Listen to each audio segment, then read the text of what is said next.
রাবিয়া বসরি রাহমাতুল্লাহি আলাইহি এর জীবনের ভিতরে লিপিবদ্ধ করা এই আল্লাহর বান্দি মস্ত বড় বুজুর্গ ছিল। সব সময় আল্লাহকে রাজি খুশি করার জন্য তার জীবনটা কুরবান করে দিয়েছিল। এই আল্লাহর বান্দি রাবিয়া বসরি রাহমাতুল্লাহি আলাইহির জীবনের ভিতরে লিপিবদ্ধ করা কোনো একদিন মোমের ভিতরে আগুন লাগাইছে। কারণ মোমের আগুনটা দুনিয়ার জমিনে সব চাইতে নরমাল আগুন, কথা ঠিক না বেঠিক? মোমের মধ্যে আগুন জ্বালাইয়া আল্লাহর ওলি রাবিয়া বসরি রাহমাতুল্লাহি আলাইহি নিজের আঙ্গুলটা মোমের আগুনের ভিতরে দেওয়ার সাথে সাথে আঙ্গুলের ভিতরে সাথে সাথে ফুসকা পড়ে গেল। ঠোসা পড়ে যাওয়ার পরে আল্লাহর বান্দি রাবিয়া বসরি চোখের পানি ছেড়ে দিয়ে আসমানের দিকে আঙ্গুলটা উঠাইয়া আল্লাহরে ডাক দিয়ে কয়, পরওয়ারদিগার, ও আসমানের মালিক আল্লাহ, তুমি এই দুর্বল রাবিয়ার দিকে তাকিয়ে দেখো। ও রব্বুল আলামিন, তোমার এই দুর্বল রাবিয়া তো মোমের আগুনই সহ্য করতে পারে না। এত দুর্বল তুচ্ছ আগুনটাই তো রাবিয়া সহ্য করতে পারে না। রব্বুল আলামিন, তুমি আবার এই রাবিয়াকে কেমন করে জাহান্নামের আগুনে নিক্ষেপ করবে? ও রব্বুল আলামিন, তোমার রাবিয়া তো সাধারণ মোমের আগুনই সহ্য করতে পারে না।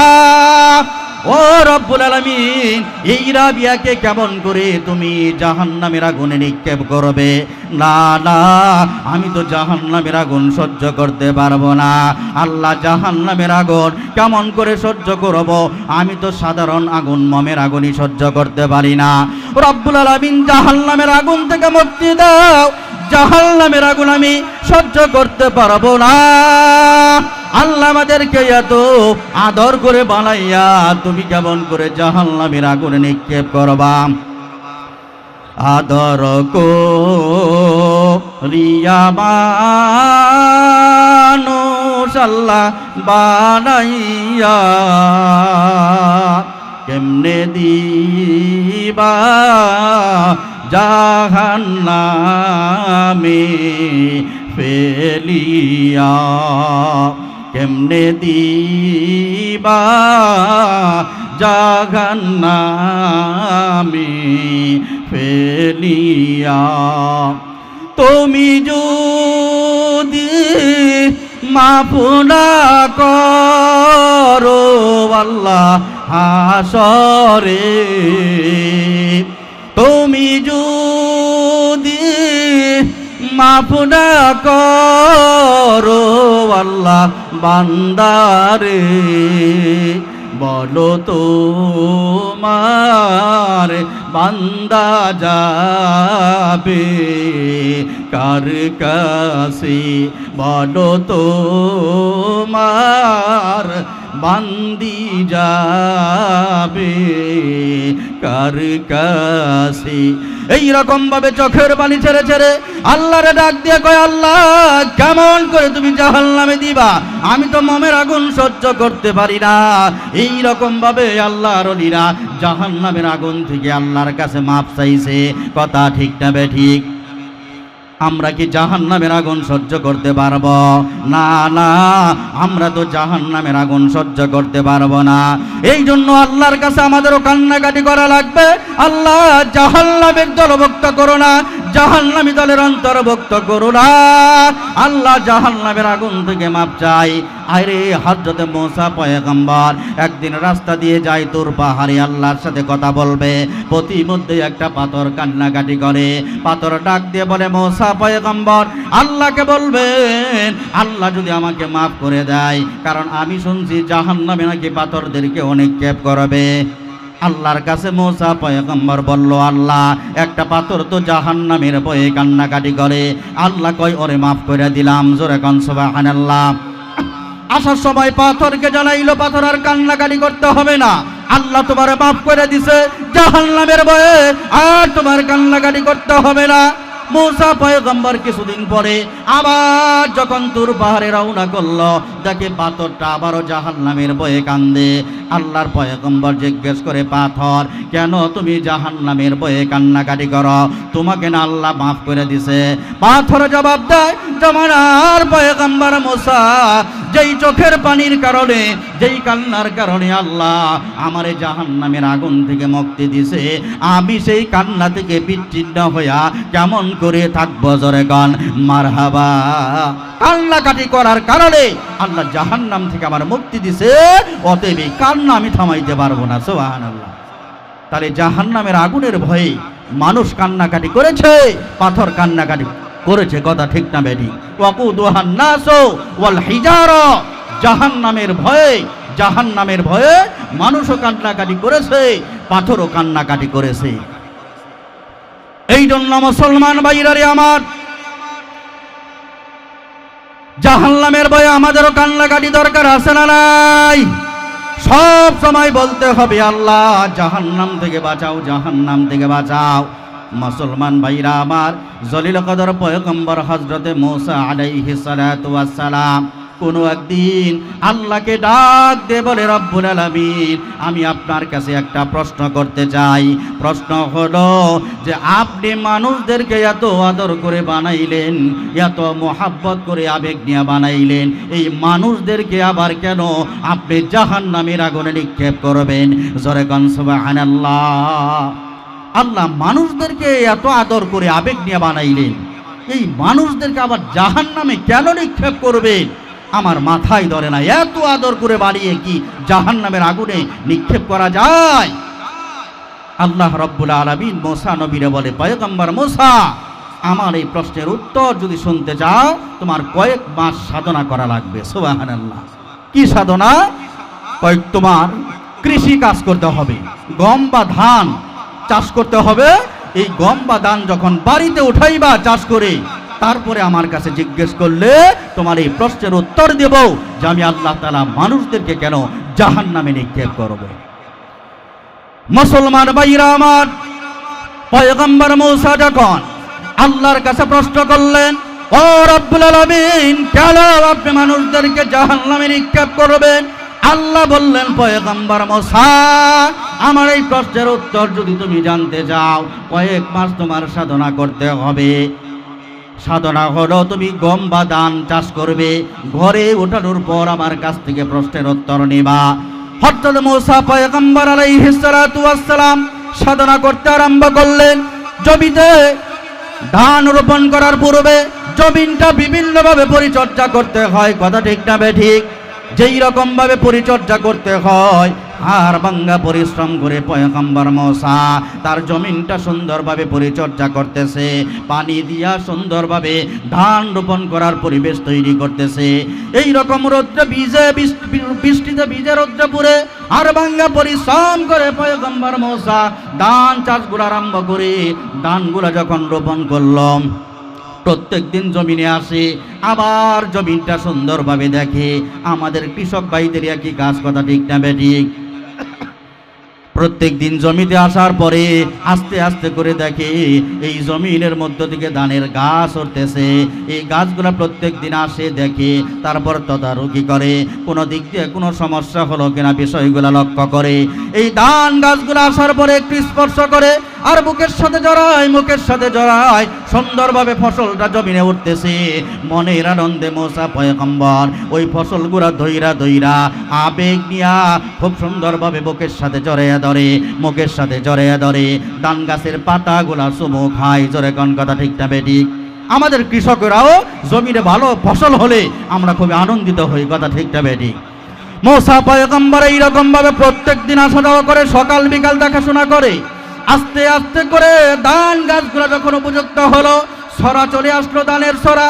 ধান আসার পরে যখন কিনা আস্তে আস্তে ধানগুলা যখন পেকে গেল, উপযুক্ত হয়ে গেল, এবার পয়গম্বর মূসা আলাইহিস সালাতু ওয়াস সালাম, এবার পয়গম্বর মূসা আলাইহিস সালাতু ওয়াস সালাম এই ধান গাছগুলা পরিচর্যা করার পর উপযুক্ত হওয়ার পরে মুসলমান ভাইরা আমার ধানগুলা কেটে সুন্দরভাবে মনের আনন্দে যখন বাড়িতে নিয়ে আসলো, জমি থেকে ফসল করে আনা কৃষকের বড় আনন্দের সংবাদ। কথা ঠিক না বেঠিক? মুসা পয়গম্বর খুবই যত্ন করে এই ধান থেকে চিটাগুলো আলাদা করে ধান গাছগুলা আল্লাহ আলাদা এক জায়গার ভিতরে রেখে ধানগুলা সুন্দরভাবে বাছাই করে সুন্দরভাবে এই ধান নামক রত্নগুলাকে যত্ন করে তার বাড়িতে যে কি ধানের গুলা সেগুলার ভিতরে রাখলো। এখন বাহিরে ধান গাছগুলা খের খোটাগুলা এইরকম এলোমেলোভাবে পড়ে থাকে এবং ধানের যেই চিটাগুলো আছে বাড়িটা সুন্দরভাবে পরিষ্কার করার জন্য আবর্জনাগুলোর ভিতরে আগুন দিয়া জ্বালায় পুড়ে ছারখার করে দিল। এইবার আল্লাহ তাআলাকে ডাক দিয়ে বলল, আল্লাহ আমি তো দীর্ঘ কয়েক মাস পরিশ্রম করে আমি ধানগুলা আমার গোলার ভিতরে উঠাইছি, আল্লাহ খড়কুটাগুলা পুড়ে আমার বাড়িটা সুন্দর পরিবেশ তৈরি করেছি, এখন আমার প্রশ্নের উত্তর দাও। জোরে করে আল্লাহু আকবার। আল্লাহ রাব্বুল আলামিন মুসা পয়গম্বরকে ডাক দিয়ে বলে, পয়গম্বর মুসা, আমার প্রশ্নের উত্তর দেওয়ার পূর্বে তোমাকে আমি আর একটা ছোট্ট প্রশ্ন করব, ওই প্রশ্নের উত্তর দেওয়ার পরে আমি আমার প্রশ্নের উত্তর প্রদান করব। মারহাবা। এবার আল্লাহ তাআলা প্রশ্ন করলো, পয়গম্বর মুসা, তুমি কয়েক মাস যাবৎ ধানগুলাকে যত্ন করে লালন পালন করেছ, চাষাবাদ করেছ, চুমু খাইছ, এগুলার বুকের সাথে জড়াইয়া ধরছ। এখন আমার প্রশ্ন হলো, শুধু ধানগুলাকে বেড়ের ভিতরে রাখছ, ধানগুলাকে গোলার ভিতরে রাখছ, আর ধান গাছ খড়কুটা বা চিটা ধানগুলাকে তুমি কেন আগুনের সাথে জ্বালাইয়া দিছ? জোরে কোন মারহাবা। পয়গম্বর মুসা কয়, আল্লাহ রাব্বুল আলামিন, আমি যদিও দীর্ঘ কয়েক মাস যাবৎ গোটা ধানগুলাকে ফসলগুলাকে সুন্দরভাবে যত্ন করে লালন পালন করেছি আল্লাহ, কিন্তু আমার উদ্দেশ্য ছিল শুধুমাত্র ধান। আমার উদ্দেশ্য হলো চাউল। যেই ধানগুলার ভিতরে চাউল তৈরি হয়েছে ওই চাউলগুলা হলো আমার মূল উদ্দেশ্য, ওই চাউলগুলা হলো আমার রত্ন। এই জন্য রত্নগুলাকে যত্ন করে আমি আমার গোলার ভিতরে রাখছি। আর পাশাপাশি যেই চিটা ধানগুলো আমার উদ্দেশ্য হাসিল করতে পারে নাই, ধান গাছগুলাও আমার উদ্দেশ্য হাসিল করতে পারে নাই, যে অংশটা চাউল হয়ে গেছে শুধুমাত্র ওই অংশগুলা যত্ন করে আমার উদ্দেশ্য পালন করার কারণে হাসিল করার কারণে যত্ন করে আমার গোলাই রাখছি। আর চিটা ধান আর গাছগুলা এগুলো আমার উদ্দেশ্য হাসিল করতে পারে নাই, যার কারণে এগুলো আমার দৃষ্টিতে হলো আবর্জনা। এই জন্য আমি এগুলাকে আবর্জনা মনে করে আমি আগুনের সাথে জ্বালাইয়া দিছি। জোরে কোন মারহাবা। এইবার আল্লাহ রাব্বুল আলামিন মুসা পয়গম্বররে কয়, আরে পয়গম্বর মুসা, আমি আল্লাহ রাব্বুল আলামিন পৃথিবীর মধ্যে যেই মানুষগুলা তৈরি করি জন্মগ্রহণ করার পূর্ব থেকে আমি আল্লাহ তারে বড় যত্ন করে মায়ের গর্ভে বড় করি, আস্তে আস্তে করে দুনিয়ার আলো দেখাই। ছোট্টবেলায় এই সন্তানটার খাবারের ব্যবস্থা নাই, আমি আল্লাহ তার জন্মের পূর্বে তার মায়ের বুকের ভিতরে তার জন্য খাবারের ইন্তজাম করে রাখি। এই ছোট্ট সন্তানটা কিছুই বলতে পারে না, আমি আল্লাহ তার সব কিছুর ইন্তজাম করি। আস্তে আস্তে করে সন্তানটা উপযুক্ত হয়, বড় হয়। এই সন্তানগুলা যখন বড় হবে, উপযুক্ত বয়সে যখন পৌঁছাবে, তখন আমি মাওলার কুদরতি কদমে সেজদায় লুটাইয়া পড়বে, আমি মাওলার ইবাদতের সাথে মশগুল হবে। কারণ আমি তো আল্লাহ এই বান্দা বান্দীদেরকে এত যত্ন করে লালন পালন করতেছি আমার উদ্দেশ্য হাসিল করার জন্য। কথা ঠিক না বেঠিক? আল্লাহর উদ্দেশ্য হলো, ওয়ামা খালাকতুল জিন্না ওয়াল ইনসা ইল্লা লিয়াবুদুন। আমার উদ্দেশ্য হলো আমি মাওলার ইবাদত করা, আমি মাওলার গোলামি করা। কিন্তু উপযুক্ত বয়স হয়ে যাওয়ার পরে যেই সমস্ত বান্দা বান্দিরা আমি আল্লাহর উদ্দেশ্য হাসিল করেছে, আমার দৃষ্টিতে তারা রত্ন হয়ে গেছে, আমি ওই সমস্ত ইমানদারদেরকে, ওই সমস্ত ইবাদত গুজার বান্দা বান্দিদেরকে রত্ন হিসাবে আমি আল্লাহ তাদেরকে যত্ন করে জান্নাতের ভিতরে রাখব। আর যেই সমস্ত বান্দা বান্দিরা আমি আল্লাহর উদ্দেশ্য হাসিল করে নাই, আমি আল্লাহর নাফরমানি করে জিন্দেগি চালাইছে, আমি আল্লাহর হুকুম অমান্য করে জিন্দেগি চালাইছে, ও মুসা, তোমার দৃষ্টিতে যেমন দান গাছ এবং চিটা দানগুলা আবর্জনা, আমি আল্লাহ তাআলার দৃষ্টিতেও যেই সমস্ত বান্দা বান্দিরা আমি আল্লাহর উদ্দেশ্য হাসিল করে না, আমি আল্লাহর কাছে তারাও হলো আবর্জনা। এই জন্য তুমি খড়গোটা আর চিটা দানকে যেমন আবর্জনা মনে করে যা আগুন দিয়ে জ্বালায় পুড়িয়ে দিছ, আমি আল্লাহ ওই সমস্ত নাফরমান বান্দা বান্দিদেরকে আবর্জনা হিসাবে জাহান্নামের আগুনে জ্বালায়া পোলায়া ছারখার করে দেব। জোরে কন্যা নাউযুবিল্লাহ। মুসা, তোমার কাছে যেমন চাউলযুক্ত দানগুলা তোমার উদ্দেশ্য হাসিল করার কারণে যত্ন করে রত্ন হিসাবে গুলাই রাখছ, আমি আল্লাহ ইমানদারদেরকে রত্ন বানায়া তারপর আমি জান্নাতে রাখবো। আর যাদেরকে তুমি খড়খুঁটা আবর্জনা মনে করে জ্বালাইয়া দিছ, আমি আল্লাহ ওই সমস্ত নাফরমান যারা আমার উদ্দেশ্য হাসিল করে নাই তাদেরকে আবর্জনা হিসাবে জাহান্নামের আগুনে জ্বালাইব। এইটাই হলো তোমার প্রশ্নের উত্তর। জোরে কোন সুবহানাল্লাহ। আমরা কি এখন দানের মতো রত্ন হয়ে আল্লাহর জান্নাতে যাইতে চাই, না খড়খুঁটার মতো আবর্জনা হয়ে আল্লাহর তৈরি জাহান্নামে যেতে চাই? আমরা কি জান্নাতে যাব না জাহান্নামে যাব? আমরা কি রত্ন হব না আবর্জনা হব? নিঃসন্দেহে আমরা আল্লাহর দৃষ্টিতে রত্ন হইয়া আল্লাহর তৈরি জান্নাতের বাসিন্দা হতে চাই। জোরে কোন ঠিক না বেঠিক? আমরা জাহান্নামের দলভুক্ত হতে চাই না।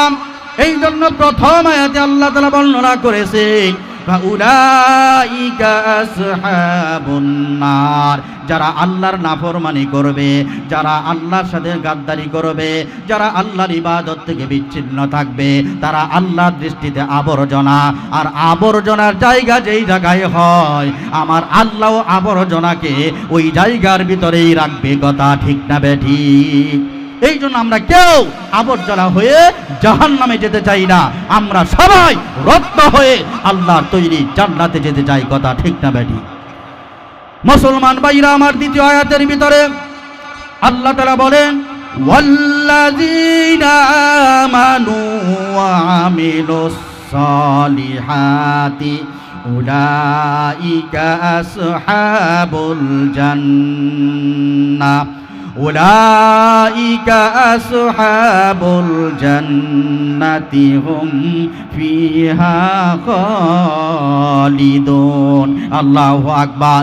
দ্বিতীয় আয়াতের ভিতরে আল্লাহ তাআলা বললেন, যেই সমস্ত মানুষগুলো ঈমান আনবে, আমলে সলেহা করবে, নেক আমল করবে, ওই সমস্ত মানুষের ব্যাপারে আল্লাহ তাআলা বর্ণনা করলেন উলাইকা আসহাবুল জান্নাহ, তারা হলো জান্নাতবাসী। জোরে কোন আল্লাহু আকবার। তার মানে তারা হলো আল্লাহর দৃষ্টিতে রত্ন, আর রত্নদেরকে আল্লাহ তাআলা যত্ন করে আল্লাহর তৈরি জান্নাতেই রাখবে। জোরে কোন ঠিক না বেঠিক?